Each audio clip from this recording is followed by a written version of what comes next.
Bendito Deus, Pai querido, Pai santo que estás nos céus, nós te louvamos, te exaltamos, bendizemos e agradecemos pela tua bondade. Obrigado, meu Senhor, pela tua grandeza. Obrigado, meu Senhor, pela tua igreja, pelos nossos irmãos, pelos nossos ouvintes. Querido Pai, abençoa e guarda os nossos alunos e professores.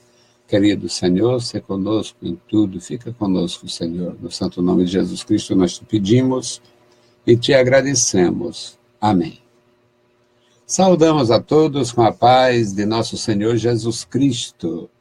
Voltamos com a nossa contribuição, com a EBD no ar, EBD na web, trazendo mais uma lição, a primeira de 2018, o tema extraordinário, a Carta aos Hebreus e a excelência de Cristo.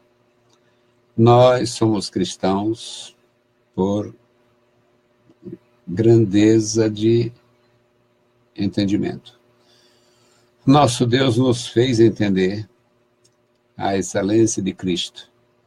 Nosso Deus nos fez entender, através da revelação do seu Santo Espírito, a excelência das Escrituras. Nosso Deus nos fez entender que é possível ser um discípulo de Jesus Cristo nos dias de hoje, e é possível aprender, e é possível ensinar a sua santa palavra.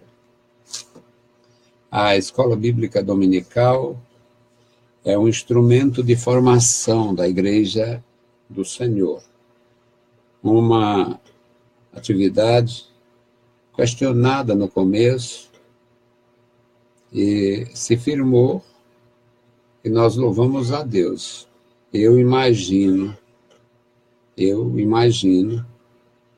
a igreja definhando de uma forma bem marcante, se não tivéssemos a escola bíblica dominical, ou se deixarem de honrar, de fazer a escola bíblica dominical.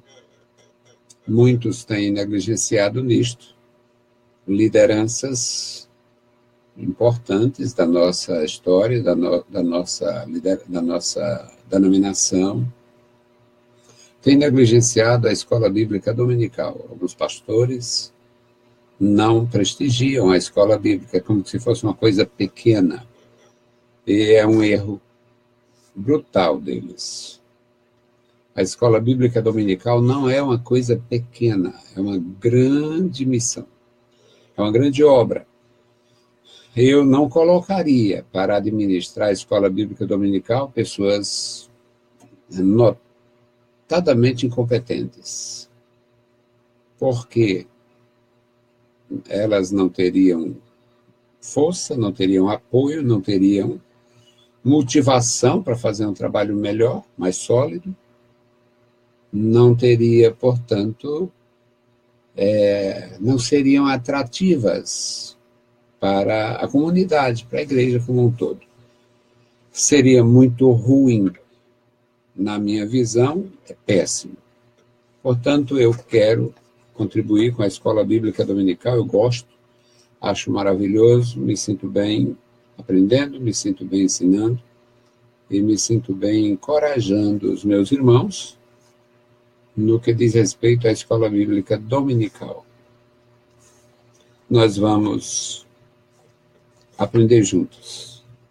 O texto áureo nos diz: havendo Deus antigamente falado muitas vezes e de muitas maneiras aos pais pelos profetas, a nós falou-nos nestes últimos dias pelo Filho. Hebreus 1:1.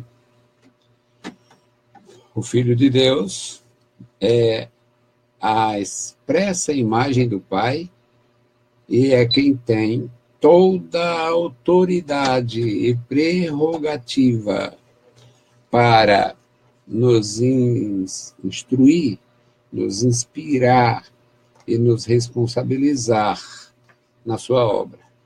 A verdade prática: por meio de Cristo, Deus revelou-se de uma forma especial e definitiva ao seu povo. A questão de ser definitiva é verdade, mas no tocante à salvação. O nosso Deus, ele criou o homem conforme a sua imagem e semelhança e interagia com o homem. Desde o primeiro momento da criação, Deus instruiu o homem, deu assistência ao homem, incentivou ao homem para fazer a sua parte na história. Deus deu atribuições e autoridade ao homem. Agora, a revelação do próprio Deus ao homem, principalmente após a queda, o homem, no seu estado de santidade, no princípio, Deus passando no seu habitar, no seu jardim, lá na sua residência, na sua moradia, na viração do dia, e Deus falando com o homem vendo Deus e Deus vendo o homem, não sabemos quanto tempo isto durou, mas era assim. E o resultado é que, determinado dia, o Senhor procura o homem está escondido, amparado numa posição para que Deus não o visse. Foi o primeiro erro do homem. Após desobedecer a Deus, que tinha dito para ele não desobedecer no tocante àquele fruto do conhecimento do bem e do mal, o homem se torna, nesse momento, menos inteligente. Ele perde a percepção que Deus está acima de todos e, portanto, Deus ia vê-lo onde ele estivesse.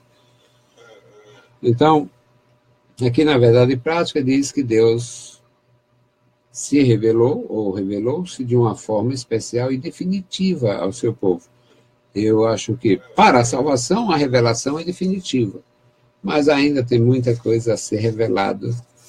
A grandeza de Deus a ser revelada, a sua herança a ser repartida, os seus galardões a serem atribuídos aos homens. Tem muita coisa ainda para acontecer até a consumação.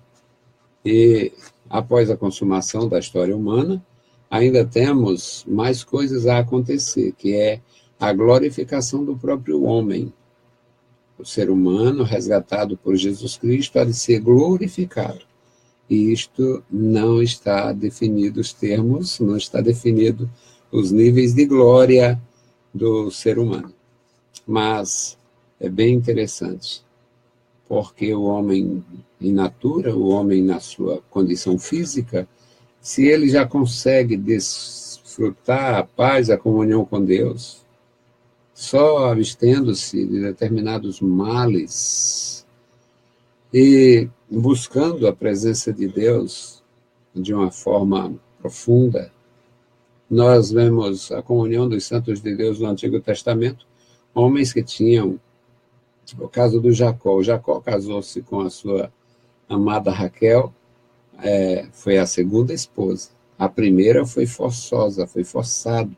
Aquela história do Labão, a filha mais nova não casa antes da filha primogênita.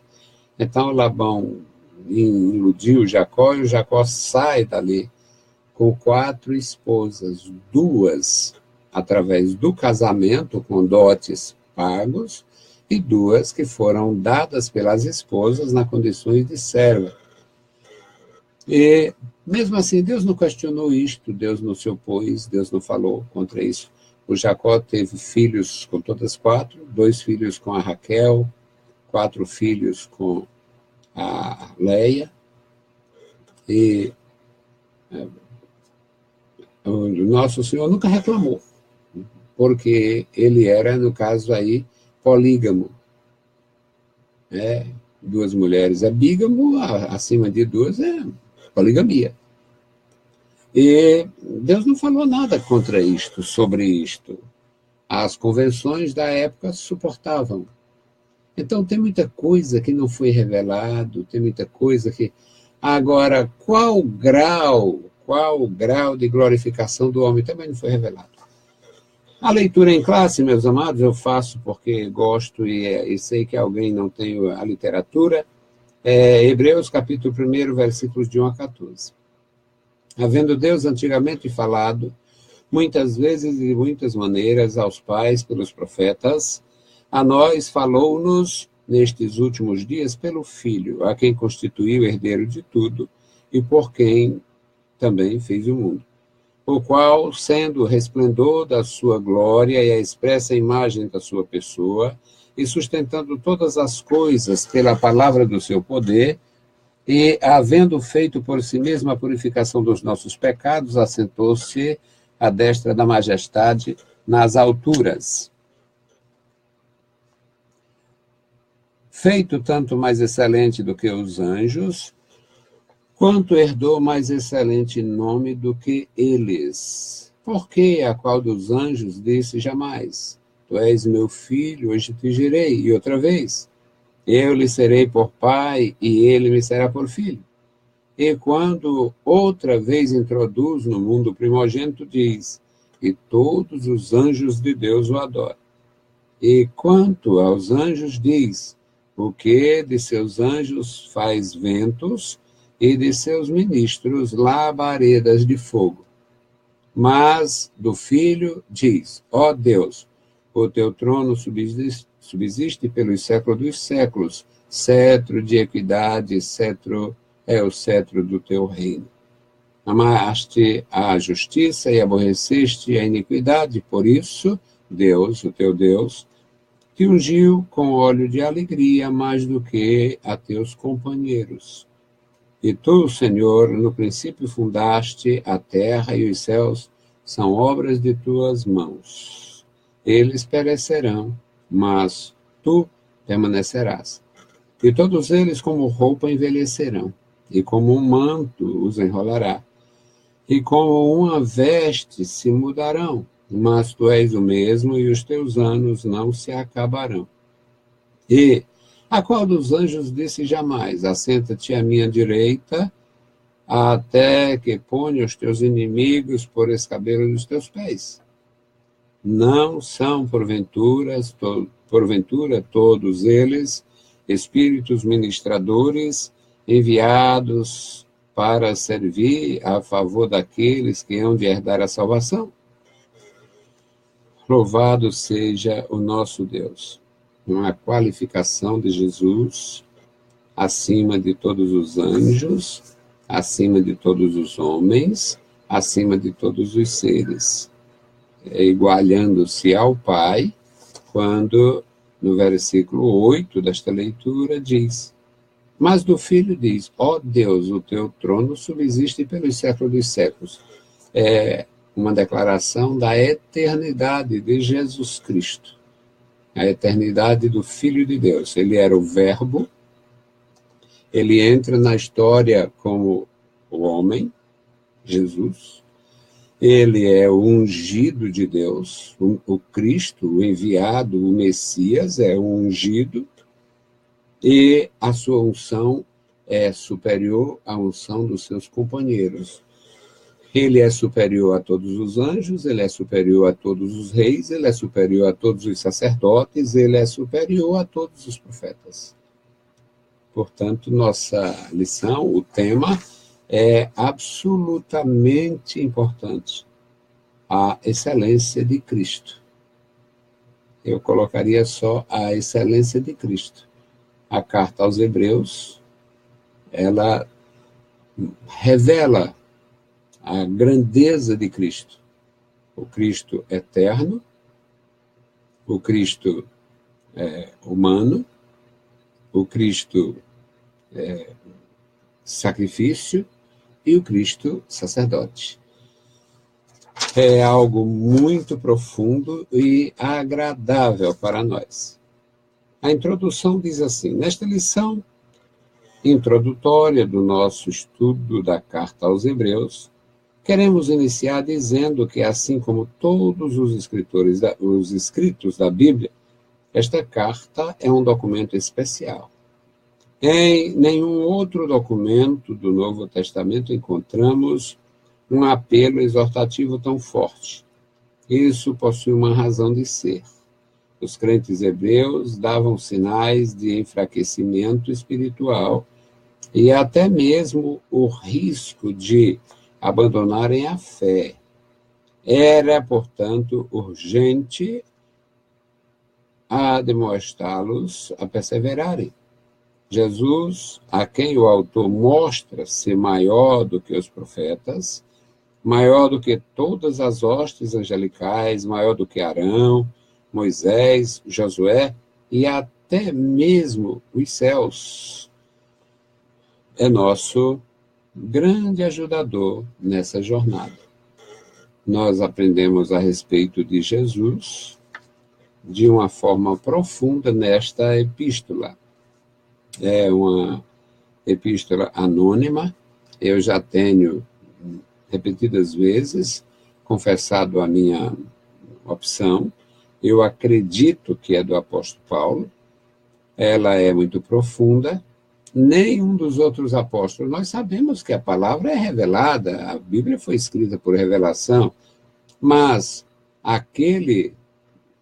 o apóstolo de Jesus Cristo, o apóstolo Paulo, ele tinha a habilidade absoluta para escrever Hebreus. Os argumentos na nossa presente lição e na literatura teológica do Ocidente, do mundo todo, é que o estilo era diferente, é que tinha uma certa linguagem diferente e tal. E Paulo não era criança, Paulo era muito bem instruído e ele disse que fez de tudo para salvar alguns dos seus e, portanto, eu admito perfeitamente, sem nenhum problema, que uma das coisas que o Paulo faria para salvar os seus era entrar no anonimato, assumir uma posição anônima e produzir um texto inquestionável, inconfundivelmente sacro. A temática de Hebreus é absolutamente fundamentada na lei de Moisés e todo o sistema levítico. Portanto, a epístola sem autoria conhecida, ela é legitimada pela exatidão com que é tratado os temas ali. Eu não tenho a menor dificuldade em admitir que o gigante do apóstolo, que o apóstolo gigante, que o apóstolo Paulo foi um grande homem, a contradição em relação ao significado de Paulo. Significado. Quem é Paulo? Paulo significa pequeno, e ele mesmo deve ter escolhido essa forma de se apresentar, porque ele se sentia o apóstolo abortivo. Ele se converte após a vida de Jesus, após a morte e ressurreição de Jesus Cristo. Portanto, ele se considera um abortivo. O abortivo, na linguagem, digamos, na linguagem do obstetra do seu tempo, era aquele filho que nascia na família, que aqui no interior do estado, aqui na minha terra, chamava o filho ponta de rama. A mãe já bastante fraca, já com 40 e tantos anos, o pai, mesmo sendo novo, sendo forte ainda, mas a mãe é que conta mais nisto, e às vezes uma gravidez de risco, e o menino às vezes nascia com problemas, e, bom, é por aí. Por isso é que ele se qualifica como um abortivo. É aquele que não morreu no ventre por milagre, aquele que só escapou por uma intervenção. No primeiro tópico, meus amados, nós temos autoria, destinatário e propósito. Autoria. A carta aos Hebreus não revela o nome do seu autor. Esse fato fez com que surgissem inúmeras controvérsias em torno da sua autoria. É certo que os cristãos primitivos sabiam quem realmente a escreveu. Todavia, já por volta do segundo século de nossa era, não havia mais consenso quanto a isso. Clemente de Alexandria, no final do segundo século, atribui ao apóstolo Paulo a sua autoria. Contudo, ele atribui que a epístola é de Paulo, mas que na forma como se conhecia em grego já era uma tradução de Lucas. Aí a turma rejeita seu argumento. Contudo, ao afirmar que Paulo escreveu em hebraico e que Lucas teria traduzido para o grego, passou a ser duramente questionado ou criticado. As razões são basicamente duas. O texto de Hebreus, um dos mais rebuscados do Novo Testamento grego, não parece ser uma tradução. A linguagem, olha a qualificação, a colocação que ele fala. Um dos textos mais rebuscados, ou seja, foi escrito criteriosamente, cuidadosamente, decididamente para não haver questionamentos. E diz que foi aqui, é um texto extraordinário, é excelente nisso. É um dos mais rebuscados do Novo Testamento grego. Não parece ser uma tradução. Por outro lado, o estilo usado na carta não parece ser, de forma alguma, de Paulo. Eu não tenho a menor dificuldade em um mestre, ele muda o seu estilo. Se eu quero ter um estilo absolutamente identificado, eu tenho amigos escritores, e tudo dele é conhecido. Você pega, é fulano. Se você pegar uma página solta, você sabe que é dele. Porque o estilo é um estilo inconfundível, um estilo estatizado ali, já é estetizado, melhor dizendo. A estética do seu texto é aquela. Mas, e se eu quiser fazer diferente? Escritores de cartas anônimas, eles precisam ter competência, até quando a sua carta não é recomendável, ele precisa ter competência. Eu conheço alguns casos de cartas anônimas complicando a vida de pessoas, igrejas e tal, mas para fazer uma carta assim, o cara tem que ter competência. Se ele for meio burrinho, ele vai deixar suas digitais.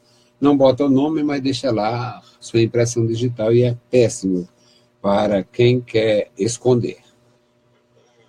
Então, aqui, meus amados, o Clemente, ele coloca isto como sendo fundamental. E o escritor aqui o Clemente diz, não, o texto de Paulo foi um texto hebraico perfeito. Agora, o trabalho foi uma tradução do Lucas. Bom, aí uma tradução de um texto tão bom, a tradução era muito boa, não parecia ser tradução, ou seja, quem escreveu sabia o que estava querendo fazer e dizer. Na conclusão desse primeiro tópico, ou melhor, do primeiro item aqui, o estilo usado não era de forma alguma. Bom, isso aqui, se ele fosse inocente. Mas eu, que não tenho não teria a pretensão de pisar no rastro do apóstolo. Eu posso escrever com estilos diferentes. Aliás, eu escrevo com estilo diferente. Então, continuando. Outros nomes surgiram como possíveis autores de Hebreus. Barnabé, Apolo, o próprio Lucas, Clemente Romano, etc. O certo é que somente Deus sabe quem é o autor, quem é o seu autor. Por outro lado, o fato de ter a sua autoria desconhecida em nada diminui a sua autoridade. O texto é tão coerente, os temas são tão sabiamente discutidos, apresentados, que não dá. O judeu mais resistente se rende. A peça literária, que é a Epístola aos Hebreus. Porque fala muito bem do sacerdócio, fala muito bem dos sacrifícios, fala muito bem da primeira aliança e fala de uma forma perfeita da segunda aliança e justificada. Só teve lugar para uma segunda aliança porque a primeira envelheceu. É perfeito. O segundo item, o destinatário. Não há dúvida que a carta aos Hebreus foi escrita para cristãos judeus. Deve ser observado que essa carta foi endereçada a uma comunidade específica de cristãos e não a um grupo indeterminado. O autor conhece o público a quem endereça o seu texto e espera até mesmo encontrar-se com eles, Hebreus 13, 19 e 23. Onde viviam esses crentes é um ponto debatido pelos teólogos. Baseados na expressão os da Itália vos saúdam, Hebreus 13, 24, muitos estudiosos ou eruditos argumentam que esses crentes se encontravam fora de Roma, capital do Império Romano. A data da carta é motivo de disputa, mas as evidências internas permitem-nos situá-la antes da destruição do Templo de Jerusalém, que aconteceu no ano 70. A epístola fala do templo como existindo, fala ali do primeiro santuário, segundo santuário, fala sobre a entrada naquele lugar, o sacerdote entra com sangue alheio e tal. E, portanto, não dá nenhuma indicação de que o templo tivesse sofrido como aconteceu no ano 70. Portanto, o seu surgimento, o surgimento da epístola está antes do ano 70, com certeza. O terceiro item aqui, meus queridos, fala do propósito. O escritor, e Howard Marshall, não sei pronunciar o nome dele aqui, observa que Hebreus combina instrução com exortação. Eu não sei muitos nomes de escritores, eu não sei pronunciar, eu não estudei, ou seja, não foram livros que eu tenha estudado na escola, porque quando, por exemplo, eu fiz ETAD, eu fiz Sibima, e eu fiz Stadec, curso de congregações, o núcleo. Mas, quando a escola passa o livro, quando a escola indica o livro, então, você já se familiariza com o título e com o autor. Você aprende, eu passei não sei quanto tempo para aprender a mencionar o Norman Vincent Peale. Era um autor de encorajamento a pensamento positivo, o último pensamento não sei de quem e tal. Eu tinha uma dificuldade porque eu simplesmente comprei para usar. Agora, quando você tem uma indicação da escola, aí você aprende, geralmente se pronuncia melhor, mas eu não sei, eu tenho pouquíssimo, não tenho trânsito livre entre os nobres. E esse escritor, ele diz que a epístola, ela harmoniza a instrução com a exortação. E é um fato. É verdade isto. De fato, essa carta possui uma grande carga exortativa. Ela exorta os crentes a terem ânimo, confiança e fé em um tempo marcado pela apostasia. No primeiro século, a igreja do Senhor Jesus começa a sofrer logo de cara. Ela sofre no começo logo. A igreja na Ásia, ela se desenvolve e antes do ano 100, por volta do ano 95, 96, quando o Senhor dá a revelação de Apocalipse ao apóstolo João, nós encontramos o quê? Igrejas bem sofridas. As 7 igrejas da Ásia Menor e as cartas, as 7 cartas que são endereçadas aos seus líderes, essas cartas, elas denunciam os acontecimentos da época. Eram bem complicada a situação das igrejas, e tinha doutrinas estranhas, tinha surgido coisas bem estranhas, inclusive de pessoas que conviveram no começo. Por exemplo, os nicolaítas, ou nicolaítas, segundo o pensamento de muitos instrutores, era uma espécie de seita cristã, ou pensamentos heréticos a respeito da encarnação, a respeito do novo nascimento e do pecado em si.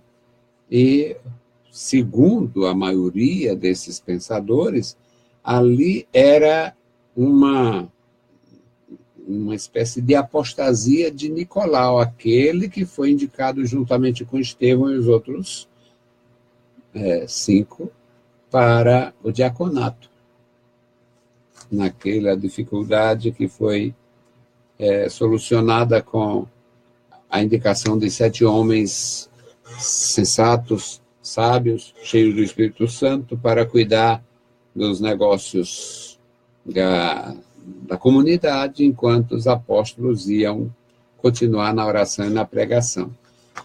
Sendo isso verdade, o problema que o Senhor Jesus recomenda lá, eu aborreço a doutrina deles, aquele mal causado à igreja era, sendo verdade, segundo esse pensamento, o mal causado na igreja da Ásia era por um indivíduo que fez muito bem à igreja de Jerusalém no começo.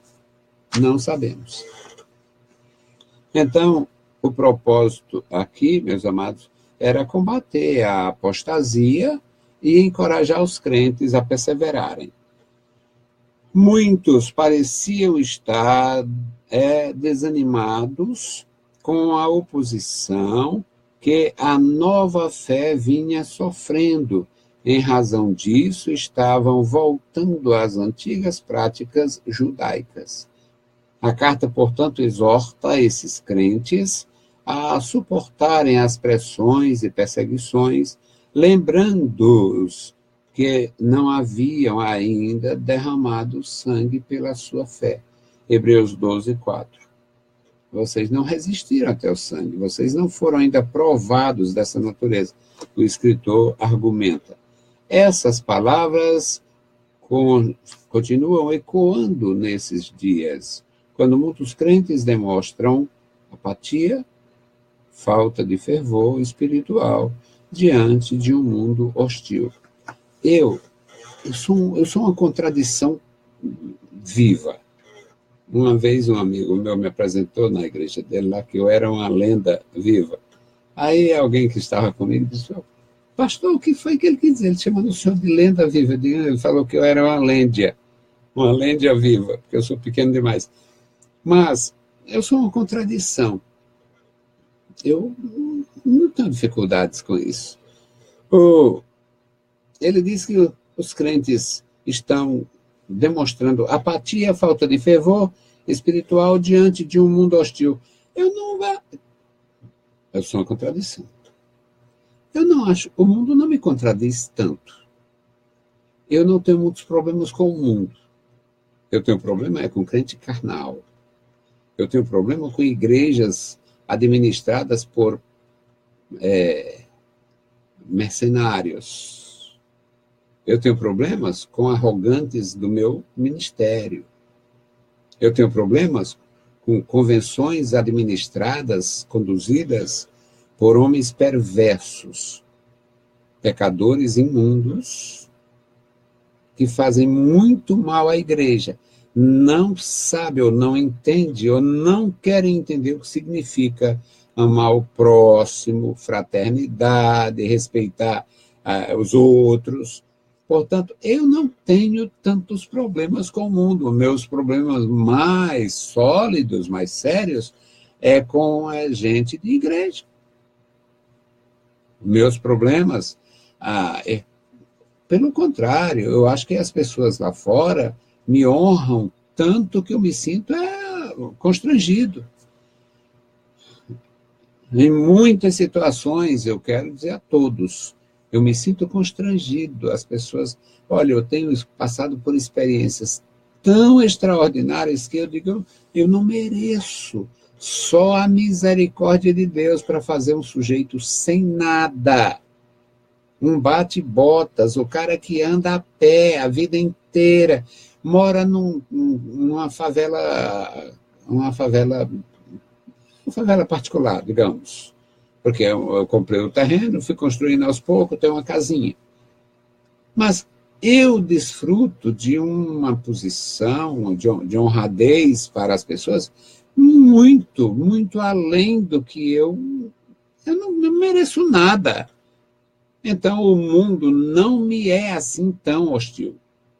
Eu não tenho problemas tão graves com o mundo, com macumbeiro, com feiticeiro, com idólatra. O meu problema é com crente sem futuro. Esse é um problema grave. E eu falo muito, eu sou meio falastrão, eu sou meio desajeitado, e eu me enfrento. Eu bato de frente.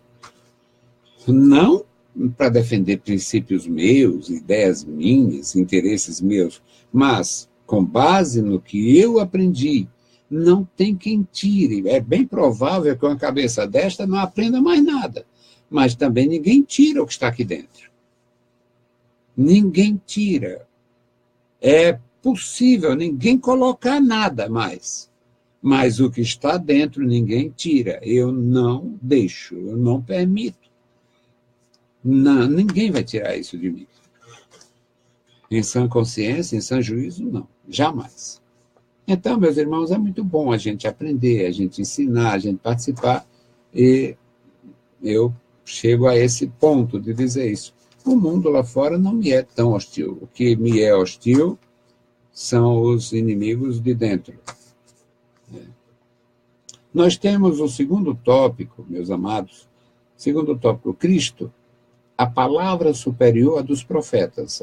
A mensagem de Jesus foi inconfundível, o seu testemunho foi inconfundível e o seu feito foi exclusivo. Portanto, vamos aqui.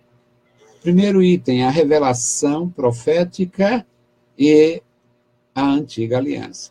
Ao falar da supremacia de Jesus, o autor de Hebreus, primeiramente, o faz em relação aos profetas. Deus falou no passado pelos profetas e no presente pelo Filho, Hebreus 1:1. A revelação profética no antigo Israel fez com que esse povo se distinguisse dos demais. Povo especial, mas era mesmo. Um povo que tinha respeito pelos seus velhos, um povo que tinha responsabilidade pelas suas crianças, um povo que tinha uma noção de respeito pelos próprios escravos. Israel reconhecia, a lei reconhecia.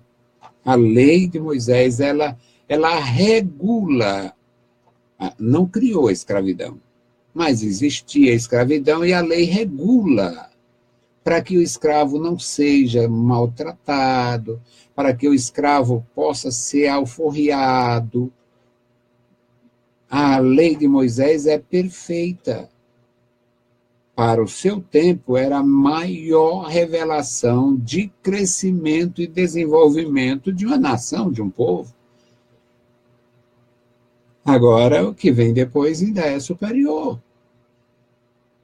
Louvado seja Deus. A revelação profética do antigo Israel fez isso. Era um povo diferente dos demais.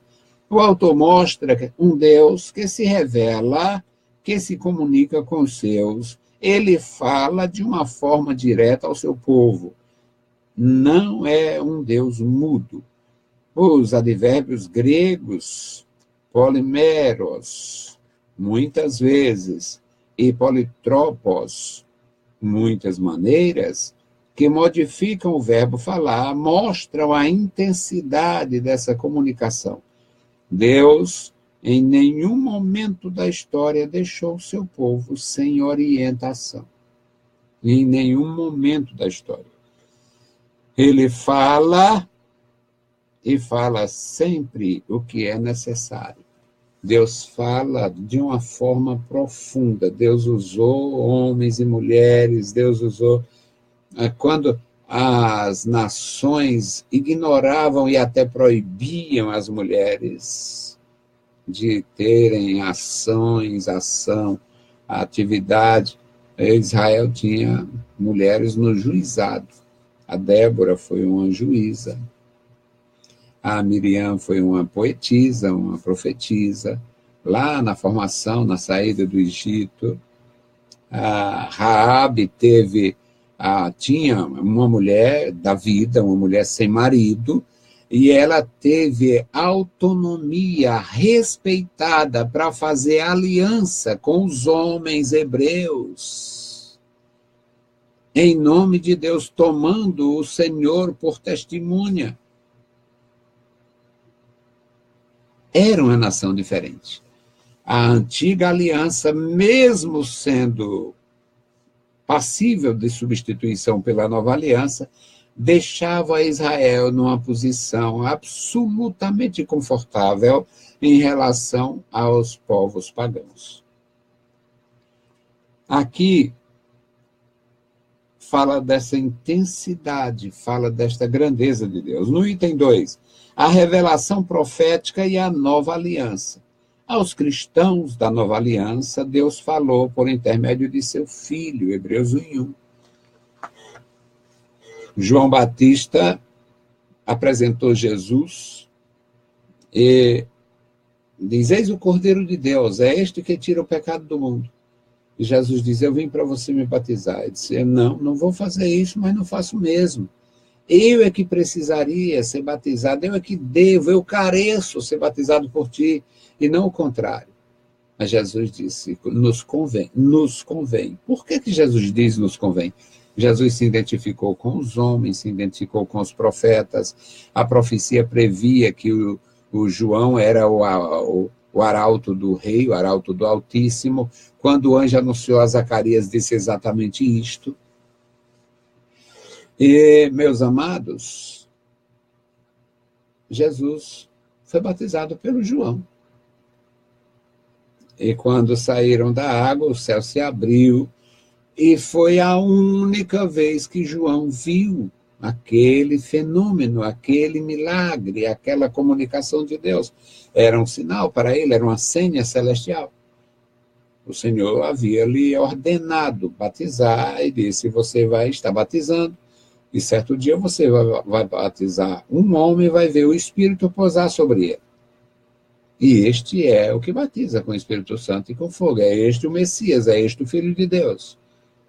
E foi o que aconteceu quando ele batizou Jesus de Nazaré. Aquele homem que veio ali sem ninguém conhecer, mas o Espírito disse: este é o Cordeiro.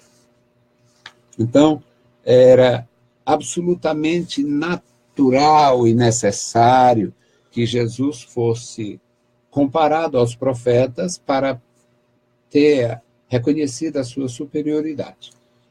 Aqui ainda diz que, por parte do autor, mostra, Hebreus 1:1 e 2, por parte do autor, que mostra essa ação de Deus. Foi um fato consumado. Isso tem levado alguns intérpretes a dizer que, a partir daquele momento, Deus não falaria mais diretamente com ninguém. Os caras têm uma facilidade enorme de colocar ponto final nas coisas que são. Olha, a revelação de Deus, ela não tem ponto final. A revelação de Jesus Cristo para a salvação tem. Ele é o Cordeiro de Deus, que tira o pecado do mundo, e ele faria isto derramando o seu próprio sangue. Foi como cordeiro mudo levado perante os tosqueadores, a ovelha muda perante, levada para o abatedouro, para o matadouro, e o Senhor Jesus, ele cumpriu tudo isto. Agora, os caras ficam colocando o ponto final na revelação, onde Deus coloca uma reticência. O nosso Senhor, na sua soberania, no seu poderio, ele não coloca ponto final na relação com as nações, na relação com a terra, com o mundo. Deus não colocou. A única coisa que está consumado, na linguagem de Jesus Cristo, está consumado, é a nossa salvação, porque com o seu brado, quando ele entregasse a sua alma na morte, estava consumada a nossa redenção. Agora só vai depender da nossa aceitação ou não. Mas alguém chega, olha, Deus não fala mais, não existe mais profecia, aí vão negar o poder do Espírito Santo. Mas isso é ir além daquilo que o autor tensionava dizer, comentário do nosso escritor. O uso dessa expressão é bem mais entendido, mais bem entendido como significando que Deus falou de forma completa nos dias do autor. Todavia, sem a conotação temporal de que não falaria mais no futuro. A revelação que foi dada e o testemunho da epístola em si é que Deus havia falado muitas vezes, de muitas formas, e agora tinha falado de uma forma absolutamente diferente quando envia o seu filho. Ninguém no judaísmo fazia oração que Jesus fazia. Ninguém, não houve ninguém no judaísmo que dissesse, ó Pai, Senhor do céu e da terra, só Jesus, porque ele é o Filho, ele é o unigênito. Nenhum judeu tinha esta instrução e nem esta tranquilidade de orar chamando Deus de Pai, fazendo assim. Então, o espírito profético, que é o espírito de Cristo, 1 Pedro 1:11, Romanos 8, 9 e 10, continua dando à igreja hoje a percepção do plano e vontade de Deus para o seu povo. João 14, 26, João 15, 26, João 16, 13. E isso sempre em consonância com as Escrituras. Não existe a menor condição de Deus fazer ou ordenar fazer uma coisa que contradiga o que está escrito. Porque a sua palavra é viva, a sua palavra é santa, é perfeita e está de acordo com o que ele realmente quis revelar. Então, cada mensagem, cada profecia, cada acontecimento, a Bíblia é como pedra de toque para esses casos. O terceiro item aqui, meus irmãos, Cristo, a revelação final. O objetivo do autor aqui, evidentemente, é mostrar que Cristo é o clímax da revelação profética. Ele é o clímax da revelação profética, da revelação profética. Ele é a revelação final. Para a salvação não haverá outra saída. Não haverá, não tem. Mas não tem mesmo. Deus só tinha um cordeiro. E ele foi morto desde a fundação do mundo, pelo menos no propósito divino. Então, meus amados, aqui o ministério profético na antiga aliança era de importância ímpar. O Senhor disse que falaria por intermédio dos seus profetas. A citação aqui é de Amós. Aí ele diz, certamente o Senhor Jeová não fará coisa alguma sem ter revelado o seu segredo aos seus servos, os profetas. Amós 3:7. O silêncio profético, portanto, era a pior forma de castigo que poderia vir ao antigo Israel. Os profetas eram importantes, mas a relevância deles estava muito longe daquela possuída por Jesus Cristo, o Filho de Deus. Os profetas eram apenas servos, mas o Filho era o herdeiro, é o herdeiro de tudo. Deus é o agente da criação, Hebreus 1 e 2. Ele é o redentor do mundo, ou melhor, o herdeiro de Deus, e o agente da criação. Ele criou todas as coisas. João diz, todas as coisas foram feitas por ele, sem ele, nada do que foi feito se fez. Ele é o redentor do mundo. Nenhum profeta morreu de forma vicária pelo povo de Deus. Nenhum profeta foi capaz, ou seria capaz, de salvar nem a sua vida, nem os seus familiares. Ninguém. Nenhum profeta. Só Jesus Cristo, o Filho de Deus, teve e tem a condição de salvar. Ele nasceu, identificou-se com a humanidade, experimentou a experiência humana, morreu vicariamente como Cordeiro de Deus, ressuscitou ao terceiro dia, está vivo para todo sempre, portanto, a sua obra é vicária e vital. No terceiro tópico, meus amados, nós temos aqui Cristo superior aos anjos. Ele faz um comentário muito interessante aqui sobre a importância dos anjos na revelação judaica. A lei de Moisés foi entregue através dos anjos. Abraão recebeu anjos na sua casa, na sua tenda. Certo dia, à tarde, Abraão estava lá descansando, aí de repente avista 3 homens. Eu gosto muito disto. Ele avista 3 homens e quando os homens se aproximam, ele se prostra orientalmente, a forma oriental, e depois descobre que aqueles homens, na verdade, não são homens, são anjos.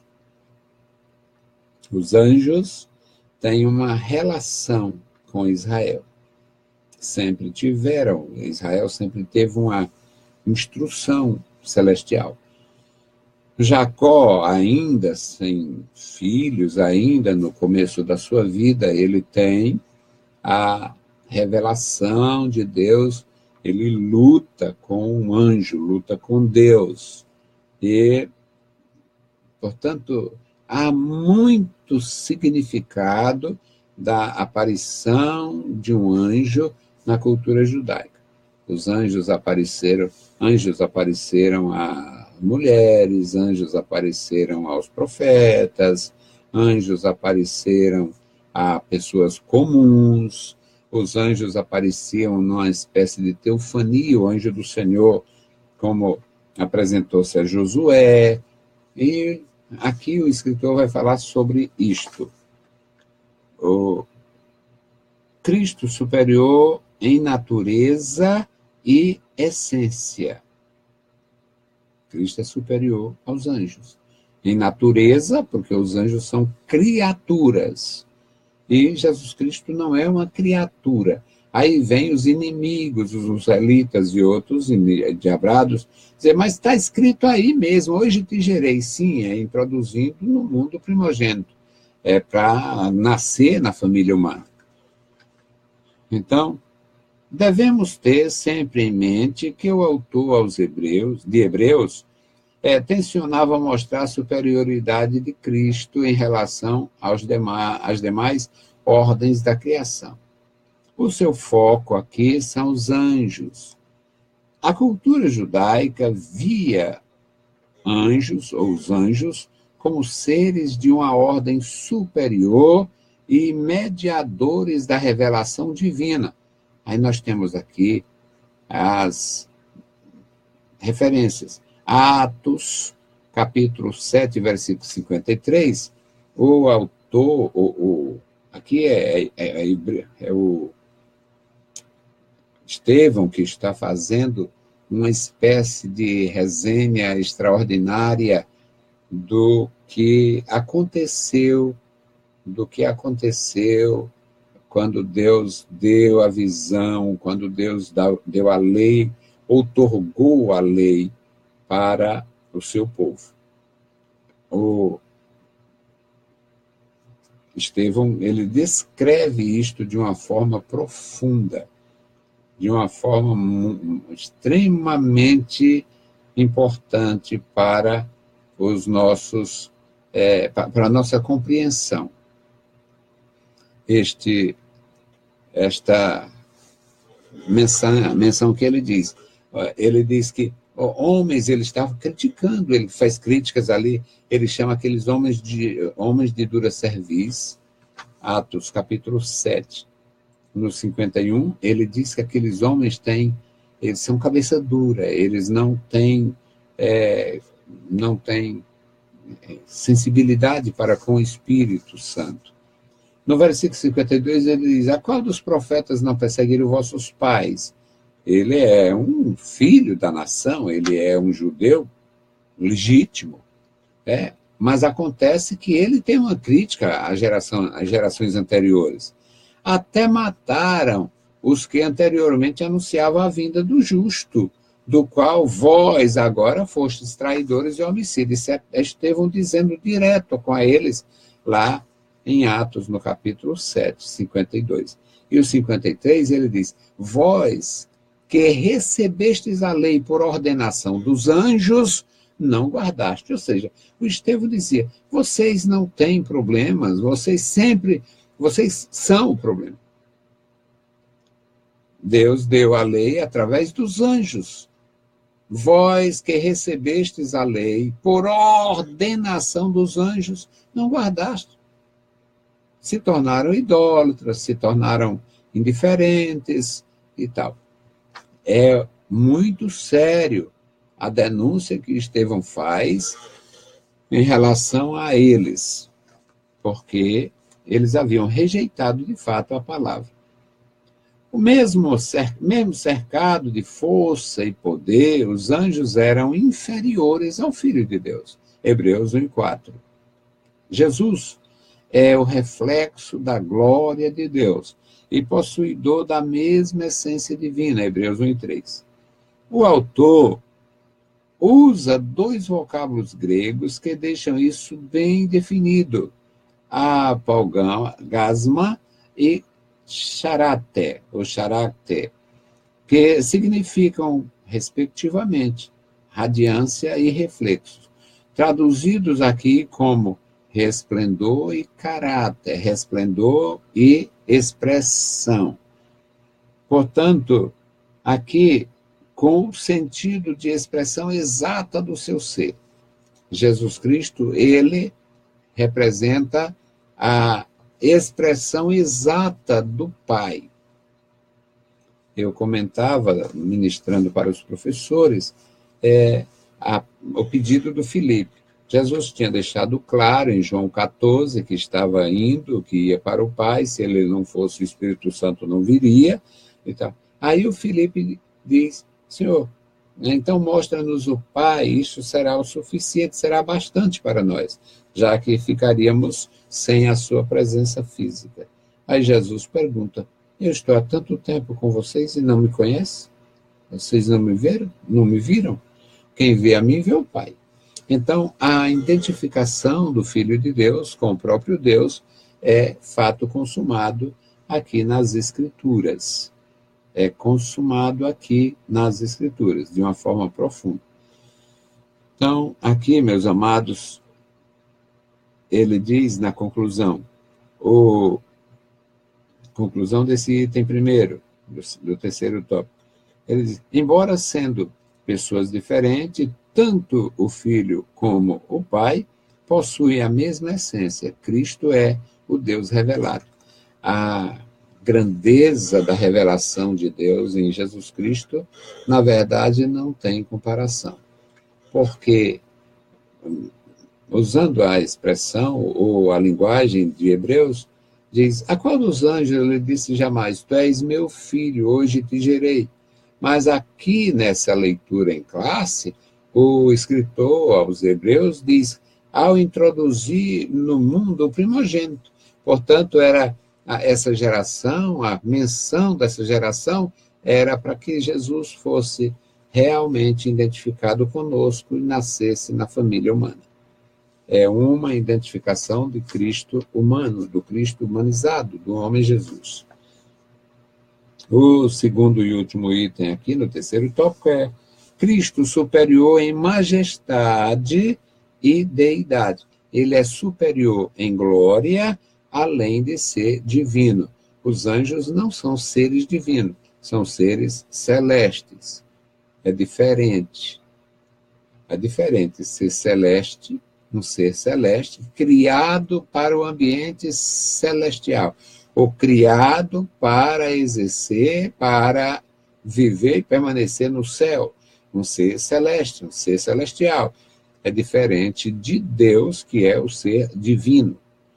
A diferença básica é que um ser celeste foi criado por Deus, enquanto que o divino não pode ser criado. O divino é autoexistente. Então, divino é o Pai, o Filho e o Espírito Santo.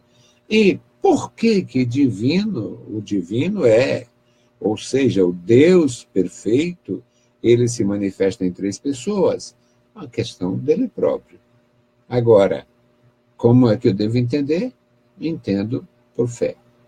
Porque, apesar dos termos, trindade, triunidade, Deus triuno, Deus trino, apesar de toda a terminologia usada pelo ser humano, tudo que a gente conseguir seria pouco comparando com o que o Senhor realmente faz e fez ao se mostrar, ao revelar seu Filho. Então, Jesus é o Deus revelado.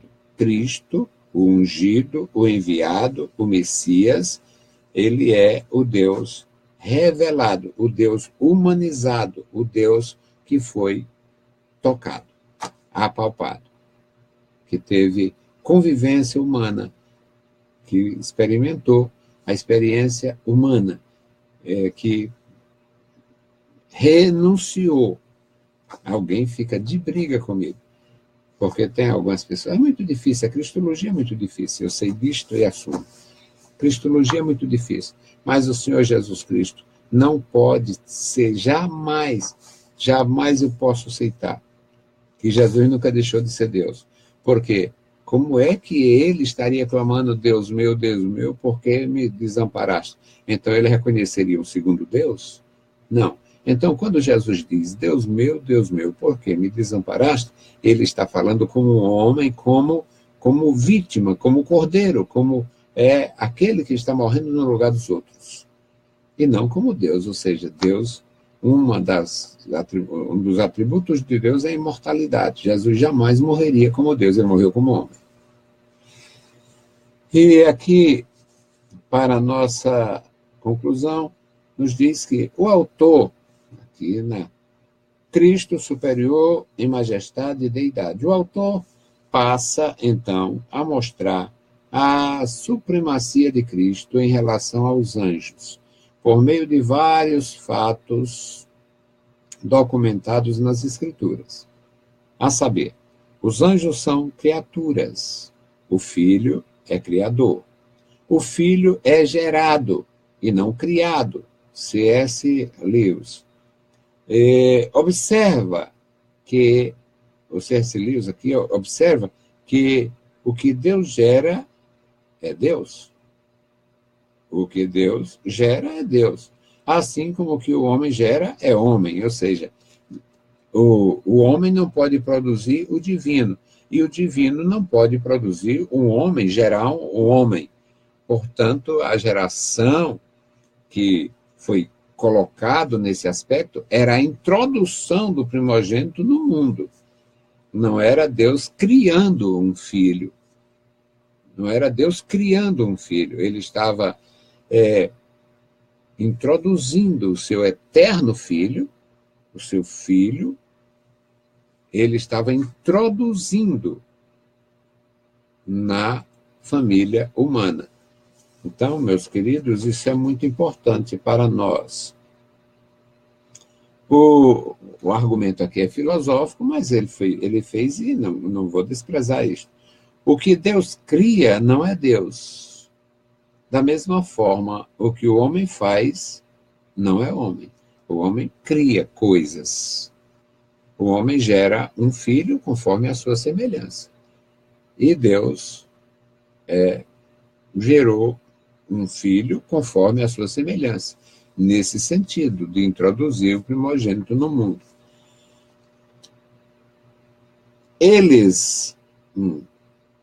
Daí a razão de os homens não serem filhos de Deus no mesmo sentido que Cristo.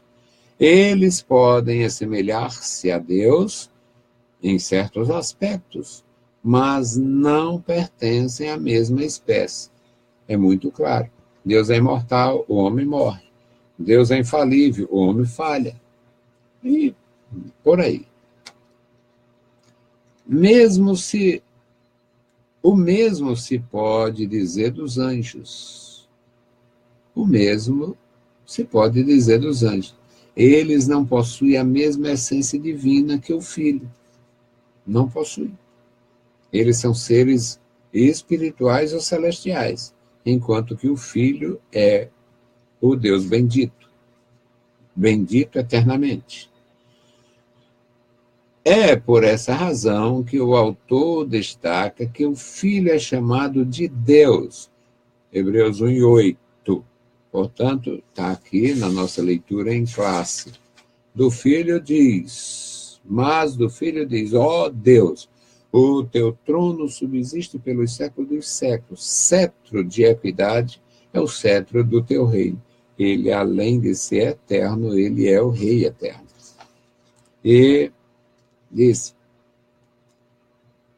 por isso merece adoração. Versículo 6. É quando diz que, aqui, versículo 6. Versículo 5. Porque qual dos anjos disse jamais, tu és meu filho, hoje te gerei? A nenhum. A resposta é essa. A nenhum anjo foi dito isso. E outra vez, eu lhe serei por pai e ele me será por filho. A nenhum. Agora, versículo 6. E quando outra vez introduz no mundo o primogênito, diz, e todos os anjos de Deus o adorem. Ou seja, os anjos são criaturas para adorar o Filho de Deus. Todos os anjos de Deus o adoram. Aqui é o que está escrito para nosso ensino, Hebreus 1:6. A Ele, a Cristo, é o Senhor Jesus, seja dada toda a honra e glória. A conclusão, propriamente dito, o autor de Hebreus não quis se identificar, mas isso em nada compromete a autoria ou a autoridade desse documento. Desde os primórdios, a Igreja valeu-se dos ensinos dessa carta para fortalecer a fé dos crentes. Clemente de Alexandria fez amplo uso das exortações encontradas nessa carta e, ao assim fazer, reconhecia o profundo valor espiritual de Hebreus. Nesses últimos dias, onde os joelhos de muitos cristãos parecem vacilantes, faz-se necessário atentarmos diligentemente para o conselho encontrado em Hebreus. Se ouvirdes hoje a sua voz, não endureçais o vosso coração. Então, meus queridos, é algo maravilhoso. Hebreus capítulo 3, versículo 7. É algo maravilhoso ouvir a voz de Deus, aprender na palavra e aprender a respeito da supremacia, a superioridade de Jesus. Ele foi ungido com óleo de alegria mais do que seus companheiros. Quem os companheiros do ungido? Os outros ungidos. Quais os ungidos de Israel? O rei, o sacerdote e o profeta. Esses podiam perecer, a sua unção poderia ser, digamos, desprezada, desprezível. Pensamos nos reis homens que foram ungidos e não valeram nada. O Manassés foi terrível,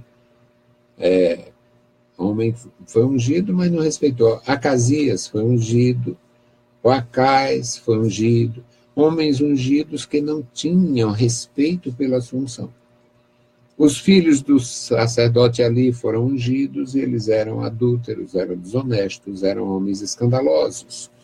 E na época do profeta Jeremias, ele teve muitos embates com profetas ungidos, mas eram homens falsos, homens que não serviam, não seguiam a palavra de Deus. Portanto, nós aprendemos neste texto de Hebreus a respeito da superioridade de Jesus Cristo. O Cristo é superior. Ele é superior, o mestre por excelência, o homem por excelência. Ele, como homem, foi assim, houve distinção em relação a ele. Os agentes dos fariseus voltaram. Cadê o homem? Aprendemos não. Homem nenhum falou como este homem. Ah, seus miseráveis, vocês também foram enganados por ele? Porque Jesus, ele é superior em tudo. É sublime. Eu amo, eu louvo a Deus porque entendo um pouquinho da sua palavra e temos prazer em comunicar isto. A supremacia de Jesus nas Escrituras é perfeita. Ele é superior a todos os deuses, a todos os homens, a todos os reis, a todos os anjos. Ele só se equipara ao Pai. Eu e o Pai somos um. João 10:30 dizia o Senhor Jesus, ainda na condição de homem. Porque ele sabia que estava apenas no estágio que terminaria no Calvário. Deus abençoe meus irmãos, Deus abençoe cada professor da Escola Bíblica Dominical e superintendentes. Este ano de 2018, um ano de muita necessidade. A Igreja Evangélica Assembleia de Deus, ela está passando por processos danosos. E nós não é querer o dar uma de salvador da pátria, mas nós podemos fazer muito mais. Abra o coração, se dispõe. Do meu lado seguro. Bendito e eterno Deus, Pai de nosso Senhor Jesus Cristo, nós te louvamos, te exaltamos, bendizemos, agradecemos pela vida, pela salvação, pela tua bondade, pela tua igreja, pelo teu amor. Querido Pai, ajuda-nos, guarda, meu Senhor, os nossos irmãos, os professores da Escola Bíblica Dominical, em toda a nossa pátria. Abençoa, meu Senhor, a nossa igreja, abençoa os nossos irmãos, alunos e professores, os superintendentes, a liderança como um todo, Senhor, que a tua igreja possa crescer na graça, no conhecimento e na proclamação da sublimidade de Cristo Jesus. Pedimos a ti, Senhor, todas estas bênçãos, em nome de Jesus. Amém. Saudamos a todos com a paz de nosso Senhor Jesus Cristo. Se o Senhor permitir, voltaremos na próxima sexta-feira com mais uma contribuição à EBD na web. Deus abençoe, leiam a Bíblia Sagrada e a graça de nosso Salvador repouse sobre vós. Amém.